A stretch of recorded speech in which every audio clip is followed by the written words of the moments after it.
Naresh egg puff ಎಲ್ಲಿ ತಗೊಂಡ್ ಹೋಗ್ತಿದ್ಯಾ? ವಾಸನೆ ಬರ್ತಾ ಇದೆ, ಅದಕ್ಕೆ ಬಿಸಾಕಕ್ ಹೋಗ್ತಿದ್ದೀನಿ ಅಣ್ಣ. ಅದು ನನ್ ಲಿಡು ಯಾರನ್ನ ಹಳ್ಳಿ ಊರವ್ರು ಬಂದ್ರೆ ಕೊಡಕ್ ಬರುತ್ತೆ. ಅಣ್ಣ ಹಿಂಗೆಲ್ಲ ಮಾಡೋದ್ ತಪ್ಪಣ. ಬೇಕ್ರಿ ರೆಂಟು 10,000, ಕರೆಂಟ್ ಬಿಲ್ಲು 10,000, ನಿನಗೆ 10,000. ಇವೆಲ್ಲ ಮಾಡಿದ್ರೇನೆ ನಾವು ಕಟ್ಟಕ್ ಆಗೋದು. ಅಣ್ಣ ಒಂದ್ ಎಗ್ ಪಪ್ ಕೊಡೋಣ. ನರೇಶ್ ಅವ್ರಿಗೊಂದ್ ಎಗ್ ಪಪ್ ಕೊಡು. ಅಣ್ಣ ಅದು ಸುಮ್ನೆ ಕೊಡು. ತಗೋಣ ದುಡ್ಡು. ಈ ದುಡ್ಡುಗೋಸ್ಕರ ಬಡವ್ರಿಗೆ ಮೋಸ ಮಾಡ್ತಿದ್ದೀನಿ ನೀನು. ಅಣ್ಣ ಒಂದ್ ಮಾತ್ರ ಗ್ಯಾಪ್ ನಡ್ತಾ, ಯಾರು ನೋಡಿಲ್ಲ ಅಂದ್ರೂ ಕೂಡ ಮೇಲೆ ಆಗ್ತಾನೆ ನೋಡ್ತಾನೆ. ನೀವೊಬ್ರು ಒಳ್ಳೇದ್ ಮಾಡಿದ್ರ ಅಣ್ಣ ನಮಗ್ ಒಳ್ಳೇದಾಗುತ್ತೆ ಅಣ್ಣ.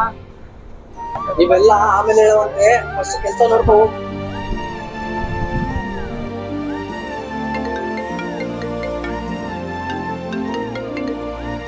ಹಲೋ, ಪ್ರಶಾಂತ್ ಅವ್ರೆ, ನಿಮ್ ತಮ್ಮನ್ಗೆ ಆಕ್ಸಿಡೆಂಟ್ ಆಗ್ಬಿಟ್ಟಿದೆ ರಾಯಲ್ ಸರ್ಕಲ್ ಹತ್ರ. ನಾನು ಹಾಸ್ಪಿಟಲ್ ಕರ್ಕೊಂಡು ಹೋಗ್ತಾ ಇದ್ದೀನಿ, ಬೇಗ ಬನ್ನಿ. ಹೌದಾ?